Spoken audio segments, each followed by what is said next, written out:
All right, here's new products. New. I kind of want to do another show just about the art of electronics. We're going to try to get Horowitz and/or Hill here. Yeah. But our big product launch, we just sold out because everybody was wanted these. Yeah, look, you've been waiting 27 years, right? Yeah, we had about 600 people who wanted this. We sold the first batch. Don't worry, we'll have more. Here it is, the day that it came in. This is you at the new section of Adafruit that we just opened up. Yeah, you can see we're trying to move in. Yeah, and we quickly looked. Transistor Man is there. Oh, thank God. Page 75. Thankfully. Boop. And you're wearing your Transistor Man shirt. Yes. Well, I was expecting these to come in, Yeah. and I wanted to celebrate. So this is the book. We took some photos. It's amazing. And one of the things that I really like that is on this book is there's a quote from you on the back. And it's a big deal. This book's going to be around for a while. And I'm really proud of you, Lamar. You were, selected as an engineer. I had to read some chapters. You had to read some chapters. It was tough. Read those chapters. No, it was great. And this is awesome. This book is it's so much expanded. So there's so much more stuff in it. Yeah, and it was fun. And keep in mind the previous one came out in 1989. Yeah. So, anyways, it's a big day for people who do electronics. And congratulations. Congratulations to Horowitz and Hill. To Horowitz and Hill, and also special thanks to Maggie who helped out. And with everybody a lot of at this Cambridge stuff. University Press who's been telling us for the last 3 years, hey, it's coming out any day now. Yeah. It did. Today's the day. Any day is today.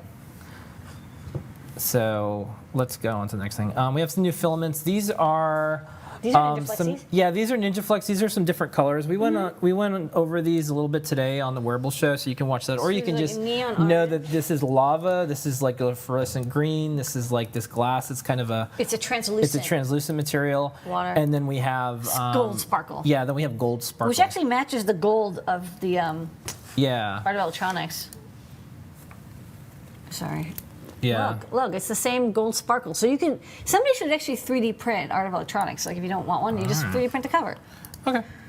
Next up, new little Raspberry Pi case. Ooh, this is super cute. I love this case. Yeah, this is neat. This is, I think it's called the Smart Case. Smarty case. Smarty case. SmartiPi Smarty case. And it's this neat like Lego compatible case. It's called the SmartiPi. Yeah. And from Smarty case. From Smarty case. Smarty Smart Smart. That's right. And then these are our little action figures that we have. We did a Lego set a while ago. Well, we needed something to show that it was Lego compatible. Yeah. So this is a really, really well designed case. I think it was a Kickstarter or an Indiegogo. We got the super mega set that first comes with the 2 parts, and then it also comes with a little attachment thingy. I'll go to the other one. Yeah, I'll show the whole thing. So there's me. I'm gonna remove me. Okay, I broke my legs. No. Yeah. That's okay. That's a Lego. So there's MOSFET for scale, and so it's a 2-part case. So you screw these together, and there's like mounting tabs and stuff if you want. And then there's this like kind of hingey thing here, and this is it press fits with this piece, like very tightly, and then you can attach this to any camera. It's a standard like 1/4-20 mount, and it's even got a little bit of grit here, so you can attach it to, your favorite little tripod or whatever. And then we also got the 2-piece snap together camera case. The camera isn't included, of course, but if you have a Raspberry Pi camera, the Pi Noir, the standard, you snap it in here and then you can plug it in, and then you can use Lego or attach it directly. It also comes with, I think, another plate that covers this up if you like. That's like a Lego compatible plate. So if you are a Lego fan, which, I mean, who isn't? Pick up this case and try it out. It's really, by the way, we get like requests to carry like hundreds of cases. Like everyone's designed a Raspberry Pi case. It's like the minimalist wallet of engineering. But this one is one of the few that like, I was like, this is cool, this adds a lot, and it's definitely worth the price. So check it out. This is the SmartiPi from Smarty Case. Really beautifully designed and great for attaching your cat. Okay, and then we have a couple more new products. These just came in at the last moment before I got a chance to start the social. You'll have to no, it's cool. Tell me what these are. This is a USB isolator, and this is a handy product, especially for engineers who are using the more popular now USB oscilloscopes, USB logic analyzers like Bus Pirates, all those little USB tools that you're using, or even using with an Arduino. And what it does is it separates the power supply. So the power and data from the USB port on your computer is not electrically connected to the client. And it does that through, for power, it has like a 2 inductor coil, like, oh man, I can't remember the name of it. Whatever, the power supply thing with 2 coils, and there's like a ferrite thing, and like it doesn't actually connect it. It induces power. Shoot, I have to look it up in art electronics now. It'll come to me in a second. Transformer. Yes, I did it. I remembered. It has a transformer power supply encased in a fat SOIC package, and then for data, I think it uses opto coupling. So it has a little LED and a sensor that blinks, and so the data gets transferred that way. Basically, there's no electrical connection between the left side and the right side. And it can do low speed or full speed. It can't do high speed, which is usually used for video, so you're probably good to go. Like, you can use I used like a logic analyzer, used a little microscope thing with it, oscilloscope, USB oscilloscope. I used a bus pirate. Basically anything that uses 100 milliamps or less, which is most stuff, you can use with this isolated USB and supply. So why would you want this? Because you're like, why would I buy this like $35 thing when I already have a USB port that works?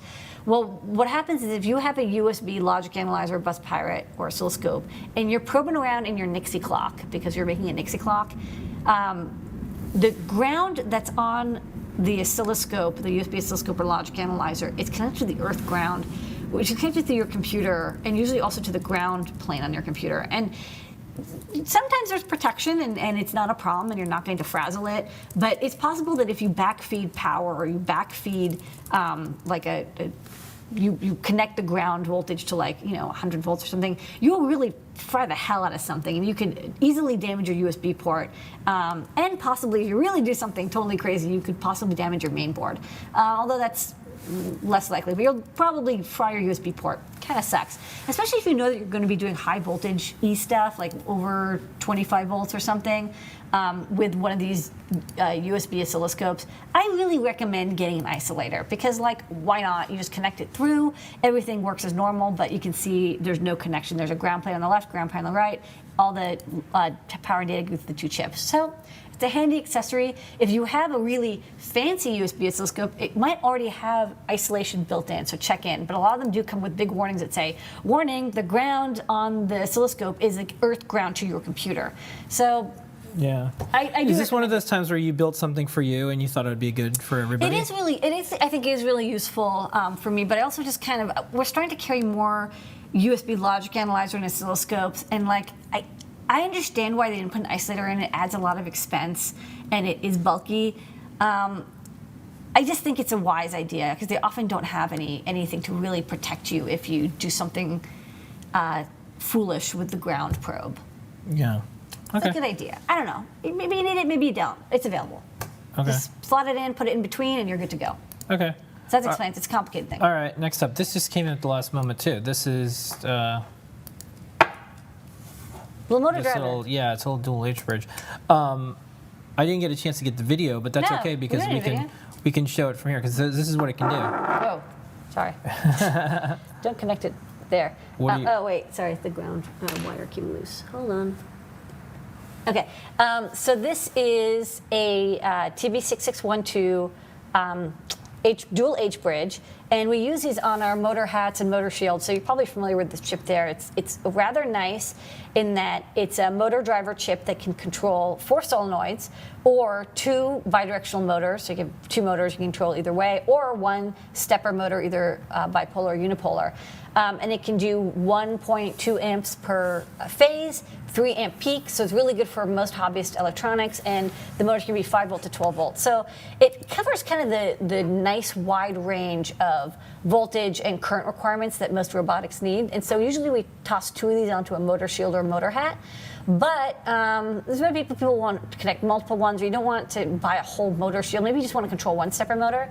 So for $5, you can just add a single driver. And what's also nice about these, not only do they have a really good voltage range, a good current range, but they also have built-in flyback diodes. They're built into the package, so you don't have to add those extra diodes to prevent the motor from frazzling your Arduino with the kickback spike, which also, if it was connected to the USB, you could again, frazzle your computer's USB port, which would be kind of sad.